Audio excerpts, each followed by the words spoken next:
Hi friends, welcome back to my channel. నేను మీ రమ్యాని. ఈరోజు మన వీడియో వచ్చేసి మా రాజీవ్ కాలనీలో పడి పూజ అనేది చాలా ఘనంగా చేశారండి. చాలామంది అయ్యప్ప స్వాములు భవానీ మాల వేసుకున్న వారి చేతుల మీదుగా ఈ పడి పూజ అనేది జరిపారు.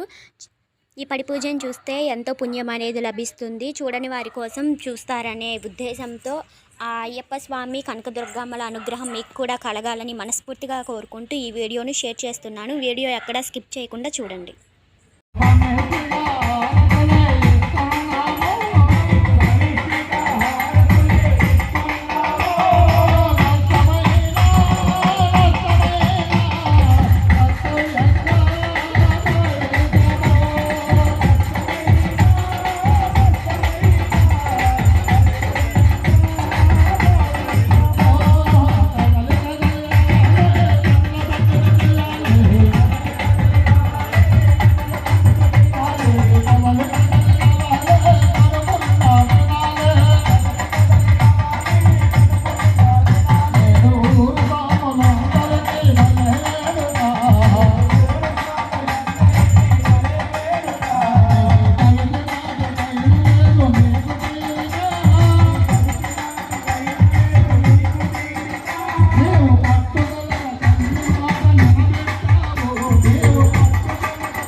చూశారు కదండి, మా సత్తుపల్లిలోని రాజీవ్ కాలనీలో అయ్యప్ప స్వామి వారి పడి పూజ ఏ విధంగా జరిగిందో మీకు ఈ వీడియో చూసిన తర్వాత ఎలా అనిపించిందో నాకు కామెంట్స్ ద్వారా తెలపండి. నా వీడియో కనుక మీకు నచ్చినట్లయితే లైక్ చేయండి, షేర్ చేయండి. మరిన్ని వీడియోల కోసం సబ్స్క్రైబ్ చేయండి. Thank you friends.